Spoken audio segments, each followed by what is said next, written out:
Welcome to Cash Call, a unique take on the world of sales training podcast. Listen live as expert sales trainers give actionable feedback on real calls while you learn coaching tips directly from the professionals. Well, everybody, this is Cash Call with Dale Archdekin and Brian Curtis, and we are trying out some new technology. We're trying out Streamyard to be able to publish this into more places. You know, Brian, one of the complaints that we get is that not everybody on the entire planet knows who we are or what we do, right? We're trying to remedy that. Amen. We need a little remedy on who knows us for sure. So I see people coming in. I can't tell how many people are in there, but I see people chatting. So awesome. Somebody's here. Comments. There we go. Yeah, I had to click on comments. There we go. Bruce Schneider's here. There we go. As long as Bruce and Sarah are here, we're doing okay. We're doing awesome. All right, everybody. So, yeah, we're still working out the technicalities of how this stuff works. But Brian and I are back again this week, and we've got a couple calls that we want to listen to. I have an interesting one, actually. This comes from a company called Everhome, and they specialize in for sale by owners, and they have a bit of a unique approach. And so they uploaded a call, and I'm going to play that today. So, you know, awesome. Playing through it just to give you guys a sense of what they do and how they approach it, I think is the best way to do it, because it's a little bit different than what, you know, it's kind of close to a script that we use for sale by owners, but their company really focuses on kind of having a different model for sale by owners. So let me go ahead and see if I can play that without crashing any satellites today, Brian. Excellent. Excellent. No big balloons flying overhead or anything like that. No big balloons. And by the way, if you guys, you know, sometimes we solicit questions. We always want to solicit questions. If you have anything, any questions, issues, concerns, please drop them into the comments, and we will do our best to figure out where those are and read them. I'm going to share my screen now. There we go. Okay, so I'm going to start from the beginning. You know what? I need to put this to where I can see you, Brian.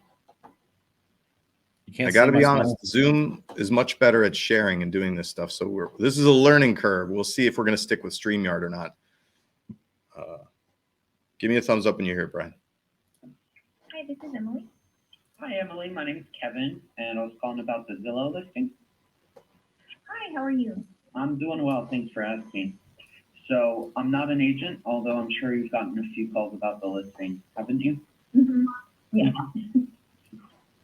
So I'm actually calling with Everhome, and we are a technology company, and our goal over here is, you know, we want to stop agents from calling you to list your property and get more qualified buyers and reaching out to you guys. Would that be something you may be interested in? All right. So, you know, right off the bat, man, the guy just needs to know his script better. He needs to not be so shaky. If he can deliver that script without the ahs and ums and you knows, that would be much better. When you deliver a script, you want it to sound like you've just created it on the fly, but you need to be able to master it, not that you are stumbling through it and trying to figure out what to say. You're muted, Brian. I don't hear you. I have a little bit of lack of confidence in this person. If I'm on the other end of the phone, I'm like, are you sure that's what you're going to do? Because you don't sound very sure about it. So, right.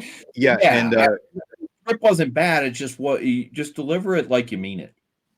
Yeah, exactly. And Kevin, I know, Kevin, we're not trying to laugh at you. I'm just laughing at what Brian said, but your delivery is not instilling confidence. And if you're trying to introduce what is a new idea or a different concept, I need to be confident that you're confident in what you're doing and how it works in order for me to have some faith in you. And that way of delivering it doesn't sound very confident. Yeah, the last thing we want to do is put a question in the potential client's mind, because there's enough objections to overcome. We don't need to install any. Yeah. And at the beginning, he was very flat. Hey, this is Kevin. I'm not a real estate agent, although I'm sure you're getting a lot of those calls, right? It was very formulaic, very flat. And if you're going to do something like that, you need to moderate your pitch more. Hey, Brian, this is Dale Archdekin. Listen, I'm not a real estate agent, and I'm not calling to list your property. You've probably gotten a lot of those calls already, have you? Right? So just moderate it, play a little bit more with it. You need to move your tone and inflection up and down, and it can't be so flat. Then when you go into the second part, which is, hey, we're Everhome, and this is how, we have a system that we use that helps prevent real estate agents from calling you to list your property. Is that something you would enjoy or something you would be interested in? Then you can be more straightforward and without the ahs and ums, and that will instill more confidence. Completely agreed. And I love the way you said it, because here's the thing about scripts. Like I'm not going to name the company that I was a part of at one point in time, but there was a big class that they used to run, and you would hear agents basically reading the script off, and all of the FSBOs and expireds were really pissed off by the time I called them, because a new agent who didn't understand how to moderate, didn't understand, 38% of communication is not the words you say, but how you say the words. And, and it's very interesting that people go, well, I read the script and no one liked me. Well, of course you sounded like you were reading the script, and that's why nobody liked you. And I think it's worse now than ever before. Like, I'm not saying we don't need to be professional, but what we need to be more than professional, honestly, is personable. And to do that, I can't pay attention to three things at a time. Maybe other people can, but I can't. So if I know my script, then then I can pay attention to my inflection and my tone and my moderation of my voice. So step one is learn the script, so you don't have to worry about what you're going to say. You can worry about how you're going to say it. Yeah, absolutely. That's important. All right. So I want to listen to a little bit more of this. I have some more feedback for Kevin here. And by the way, everybody, I don't know where you're seeing this. If we can drop the link for you guys to upload calls that we can play live on the show, please do. Jaden, if you can figure out where to put that, that'd be great. And again, everybody, we're figuring out how to use Streamyard instead of using Zoom. So bear with us. Probably not at this time. We're not really struggling with them trying to list my house. We have had quite a few showings, so we're trying to disclose as soon as possible. Oh, okay. I mean, would you be interested in assistance with the closing process? All right. So he just went straight for another pitch, right? Or a close. He just went straight for another close, which is, would you be interested in help with the closing process? I think that he needs to build a little bit more rapport before he does that. She just gave us a piece of information to work with, which is we've had quite a few showings. Great. Talk about the showings she's had. Get her to talk about how that's going. Ideally, she might reveal a pain point to you that you can then work around, versus closing in the absence of rapport and in the absence of any pain point on her part. Agreed. At the end of the day, he didn't do enough discovery to find out that. And I think a lot of people do that. And here's a great way to look at that. If you're struggling with the same thing that Kevin struggled with on this call, is what question can I ask to make them talk? So, because ultimately, hey, I've had a bunch of showings. That's not the issue. Oh, cool. So what kind of feedback have you guys been getting on your showings? Mm-hmm. Yep. It's the next you call it next logical steps. And I agree with that. What's the next logical question? Then I talked about showings. The next logical question is about showings. And right. Especially if you don't know where to go, this was a perfect opportunity to say, oh, perfect. What kind of feedback have you guys been getting? Yeah. And then let her talk. Let's play that out. Let me be the agent, Brian, and just demonstrate for these people. I'm going to bring it back around to asking you if you want help with the closing process. Okay. So let's go with your question. You've just said, hey, yeah, we've had a lot of showings. That's not the issue. We've been having a lot of showings. Oh, that's great, Brian. What kind of feedback are you getting on the showings? It seems like people have liked the house. I want to say we've had 7 or 8 showings. Overall, we're getting pretty positive feedback. We're excited to get it actually closed. But yeah, we've gotten a lot of good comments. People seem to like the large living room and the big backyard. Yeah, it's been pretty good. That's excellent, Brian. I'm really glad to hear that. Has anybody been ready to or talked about making you an offer on the property formally, a written one? One of the people mentioned that they might, but haven't heard back from them. So we're kind of crossing our fingers on that one. Yeah, no, well, I do hope it works out for you, honestly. So do you have a process that you plan to go through to deal with written offers and then the closing process after that? We're going to look at the offer, and if one's high enough, I think we're going to take it. I don't know where else to go with that. I mean, we're just gonna, if we get an offer that's acceptable, we'll take it. If we get an offer that's not, then we'll probably, we'll probably ask them to come up to where we need to be, some kind of process like that. As far as the closing, we thought we would probably just call the closing company that we used when we bought this house 3 years ago. Okay, great. Now, I've asked Brian 3 questions, everybody, okay? We asked, what's the feedback? Has anybody wanted to write an offer? And what's your plan around the closing process? Those 3 questions just teed me up to where I could now pitch Brian on the closing, because I've turned the conversation to what he's going to do. And I've also discovered he really doesn't have much of a plan. I'm going to, based on what he said, I could ask him one more question, which might be something like, oh, got it, Brian. So tell me what you know about the closing process once you do accept an offer, right? So that could be the 4th question that I ask that could really help me position this conversation with this person to where now I can make a logical pitch and close to him around the closing process, versus what we heard here, which is, no, that's not my problem. Here's one good thing that's going for us. And then this person immediately went to, oh, well, can I close you for this thing instead? And we missed everything that I just did with those 4 potential questions in terms of setting up the conversation.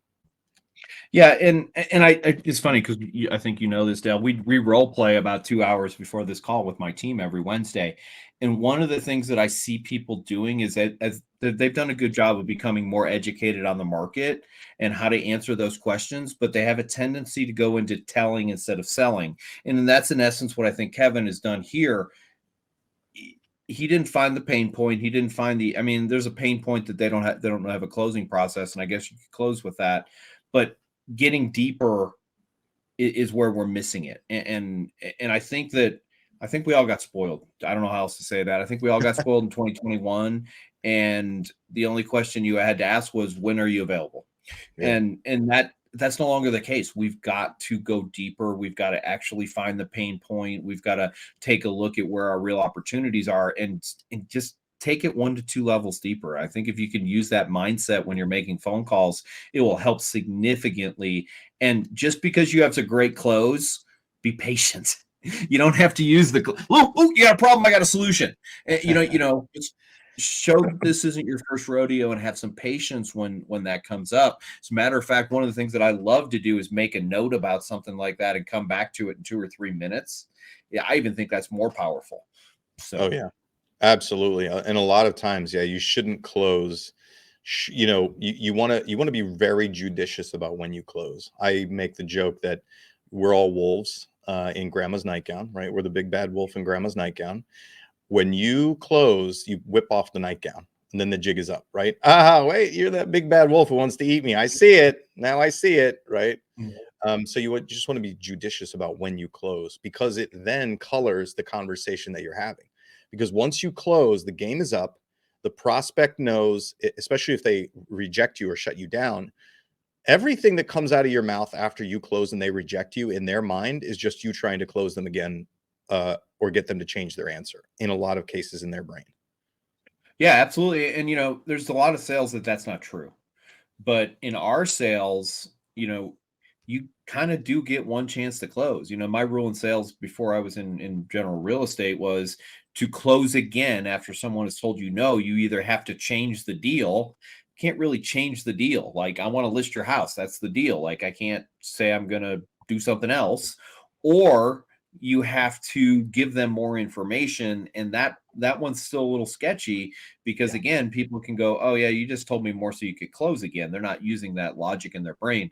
So, yeah, closing in real estate, it matters, but it needs to be after you've gathered all the information, you've got all the ammo, you've built rapport. It's so important. You're not selling a one-off product. We're building long-term relationships, and a lot of sales are just kind of like car sales. You're coming on the lot, you're going to buy a car today or you're not. And I've never sold cars, but talking to car salesmen, if I drive off the lot, I ain't coming back. So I got to close hard all the time. That's not real estate sales. Real estate sales is relationship. Yeah, it's hard. It is. I want to make sure that everybody understands this correctly. I'm not saying you don't close more than once, right? Neither Brian or I are saying that. What we're saying is, it's even harder in real estate to continue closing, to change somebody's mind with further closes once you get that first no. That's difficult. And so I'm not saying don't prevent the no. What we're saying is be judicious about when you play your first close with them, because it becomes harder after that to get them to reconsider what they've said. You know, if I'm selling a car, I can go, hey, I appreciate that you really want this car. I understand that that you're not willing to pay $30,000. If I can get my boss to approve it for 28, can we have a deal today? I can't do that in real estate. I don't own the house. I can't drop the price. Right. And then proceed to go to the next car. Be like, all right, that one didn't work, but what about this one? Well, how about this one? Yeah. I got this magical car in the back I didn't tell you about. I just forgot about it. It just came in yesterday. You know, you can't do that. And hopefully we're not being unethical suggesting that. But my point is we have less tools for negotiation inside that. And I don't know about you, Dale, but I don't want to negotiate my commission. That's not something I'm interested in. So. No. That's the last case, worst case scenario. I'm going to finish the rest of this just to see how he played it out. We actually have someone to help us right now. Well, okay. What are they? That's as high as it goes, unfortunately, Brian. Did you hear what she said, though? We actually have somebody to help us with that. Okay. He said, can we help you with the closing process? She said, we actually have somebody to help us with that. If you had done the discovery questions that Brian and I talked about, any of the three that I asked, right, or maybe the last 2 or 3, you would have uncovered the fact that they have somebody to help them with that. Okay. Well, also, we don't know what that means to them. And we don't know what that means. Exactly. And so she might actually not have someone to help her. She just doesn't know what you mean, because again, the closing process, I hate to say it, it's a lingo inside of our industry. Yep, absolutely. Yeah, we don't. You can unpack that. So let's see what he did. Assisting you with the paperwork and negotiation. Yeah. What are they assisting you with? The paperwork and right now. Okay. What are they assisting you with? The paperwork and negotiation. Yeah. He offered the answer. Did you hear that? What are they assisting you with? Which is a decent question, but then he filled in the answer and she just yesed it. He said with the paperwork and offers. What you know, that there just kind of shot him in the ass, right? He should have gotten rid of that. Don't give the answer. Do a pure discovery question and figure out what their answer is. Yeah, I had it again. I'll talk about the role play that we did this morning. The guy said, "Oh, so you want to live in town A, B, or C, for example?" And the guy's like, "No, I don't want to live in any of those towns." So, you know, it sets you up to be like, okay, you know, and it works out. But patience is the word that I'm looking for here. Ask a question and shut up. Yeah, and let the person answer it. And because here's the thing: if we give them A, B, or C, they'll probably pick A, B, or C, and I didn't learn anything. Yeah. Exactly. So he could have just asked, which parts of the process are they helping you with? And then wait to see what she says. Like, yeah, just, you know, you can be in more informal. Yeah. Hey, curiosity. What exactly are they doing for you? And then shut up. There it is. Yeah. And then you're just going to listen to see if there's is there a hole in that answer? Let's see. I just want to see how he ends this. Yeah. And how does that work? What's the payment structure like? Well, he's our attorney, so we pay by the hours, not An attorney. super. It will depend on how many hours we need it for. So, yeah, we're pretty good for now. I mean, we can provide you with assistance with closing for a flat fee of $2,500. I don't think we're interested at this time. Okay. Well, can I send you an email with my contact information? Not right now. I will just. You said you're from Everhome? Okay. I appreciate it. All right. So listen, we've all gotten ourselves into these situations, Brian. I know I have, where you're like, oh man, this is not going the way that I wanted it to go. Right. I closed too quick. I filled in their answers. I've painted myself into a corner. I tried to make a lame Hail Mary close with the price and they weren't interested. Right. So here's what I would say. We've all done it, Kevin. Certainly. the most important thing that everybody listening can do is listen to your own damn conversations and do what Brian and I just did, which is unpack that stuff and recognize where it went wrong and how you can strategize better. That's huge. Yeah, and that's really kind of it. Like at the end of the day, Kevin's not far away. Like I don't listen to this phone call and go, dude, you should quit real estate. Not even close. Like he has the right he's not- intent. Yeah, and the truth of the matter is, and here's one of the problems that happens in our industry, in my opinion. Some of the time, what he did there will work, and that's what screws us up. Because it works, and then we go, well, this is the process because it works. No, that was just someone who was very open and easy to get along with and willing to give you all the answers. It doesn't mean you asked the right questions. It doesn't mean that you did good discovery. It's just you had someone who gave you a whole bunch of information and it worked out for you. So understanding when you get lucky, for lack of a better way to put it, and Kevin didn't get lucky here. Like she shut him down and said, nope, we're good, thanks, bye. But sometimes you do. And don't take just the result as the fact that you couldn't make some improvement, I guess is really kind of my point there. Yep. All right. So we have one question. We're getting close to the end of the time here. Doug asked, how do you respond to waiting for prices to come down other than when do you think that is, or how did you decide they are? Great question, Doug. Yes. So there's two parts to this whole waiting for prices to come down, and you have to think about it. One of them is what you asked about, which is, why do they think that, or when do they think it will happen, right? The other part of that is motivation, okay? People who honestly have the motivation to buy property, especially if it's one they're going to live in, typically are less sensitive to the price, okay? So do you have the motivation to execute, and do you have the ability to execute? So if you're going to be a homeowner, it could be that you just aren't terribly motivated to do it, or you actually are priced out of the market currently and can't afford it, or you think you can't afford it. Okay, so those are the two things you need to check on. If it's an investor who's saying, I'm going to wait for prices to come down, they might just be telling you the damn truth, right? They're just waiting for a better opportunity to put their money into. And so there, if it's an investor, I would go after how they're doing the math. What kind of return are you looking for, right? Mm-hmm. Agreed. Because I'll buy property in any market at any time, so long as I can get a certain amount of return for my investment. Me too. Absolutely. Yep. Don't care about the price. I care about the return. I mean, at some point in time, I care about the price because I can't buy a $4 million house. They won't loan me the money. But but within reason, yeah, I don't care either.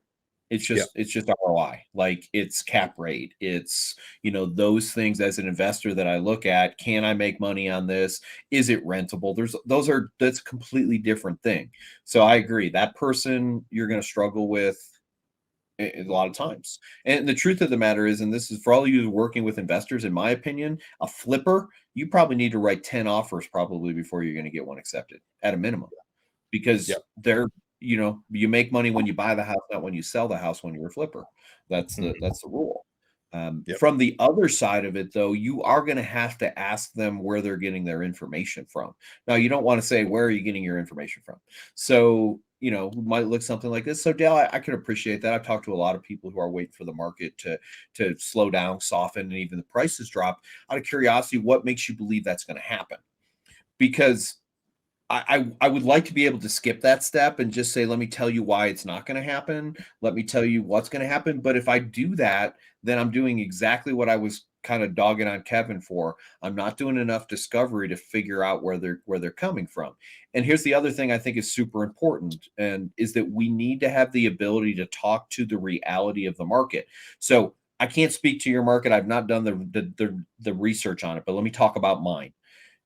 Our main city in where my team is in 2021 to 2022 had a $98,000 increase in average sales price.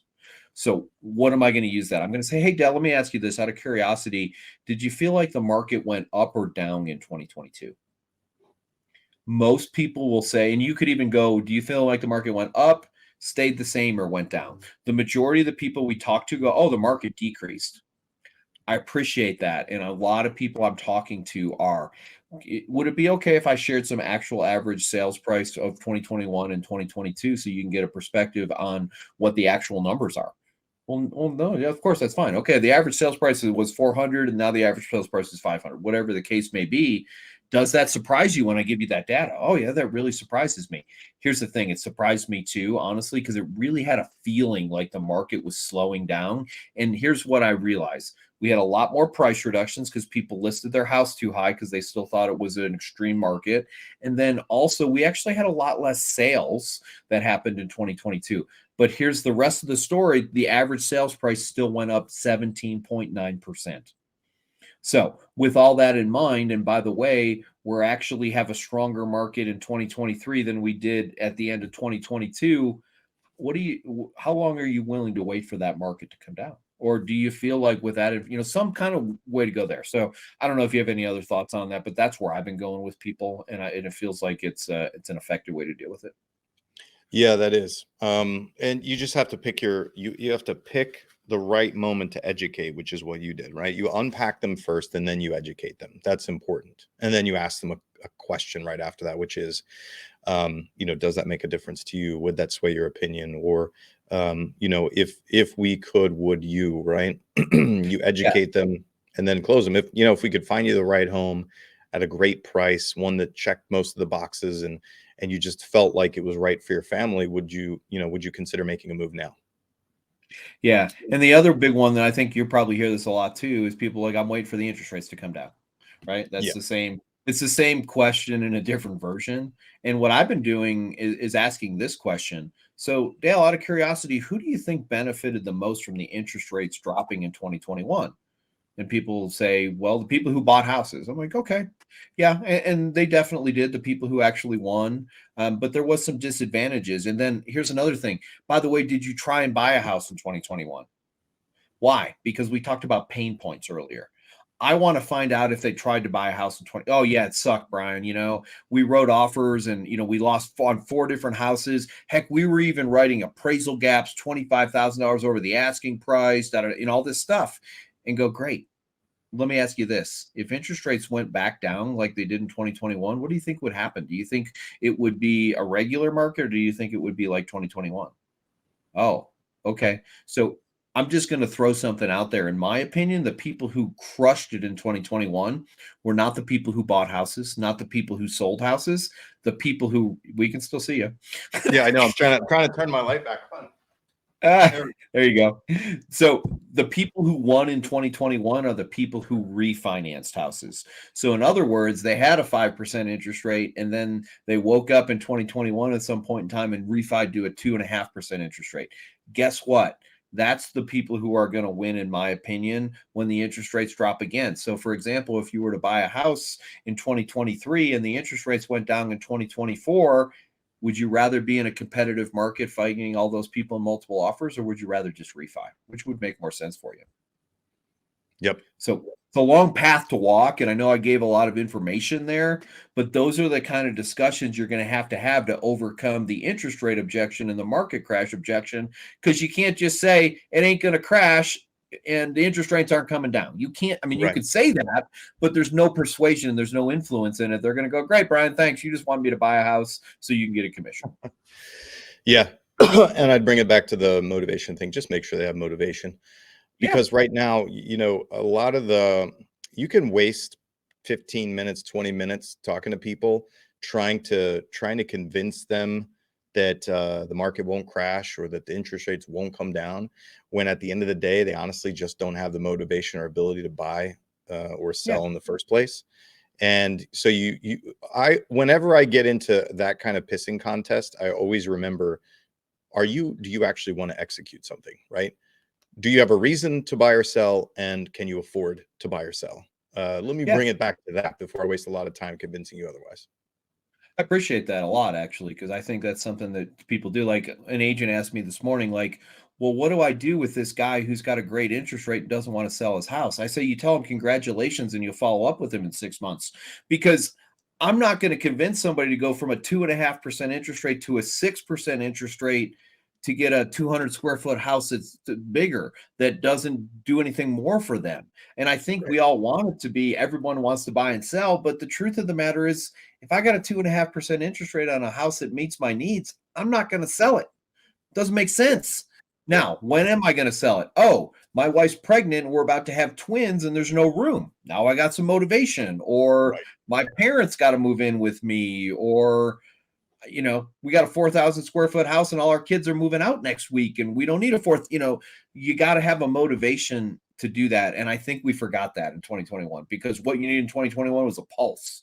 That was basically what we were looking at. And that's not true anymore. You have to have a real reason to move, or it doesn't make sense to move right now. Yep, absolutely. All right, everybody. Do we have any other questions? No, I think that was it. I think we got it all covered. So we have successfully done a cash call on StreamYard. I'd love to. Brian and I will converse and see what we think about this. You didn't get to try the sharing debacle, Brian. So we'll see how that goes next week, I guess. Yeah. So I would say to StreamYard, I think you need to improve your sharing like Zoom does it. But anyway, thanks for joining us, everybody. Come back again next week to see Brian Curtis and Dale Archdekin pontificate the universe of real estate. Thanks, Dale. Bye. Thanks for listening to Cash Call today. If you like what you heard, come check us out at smartsalescoaching.com, and we'll be back again next week.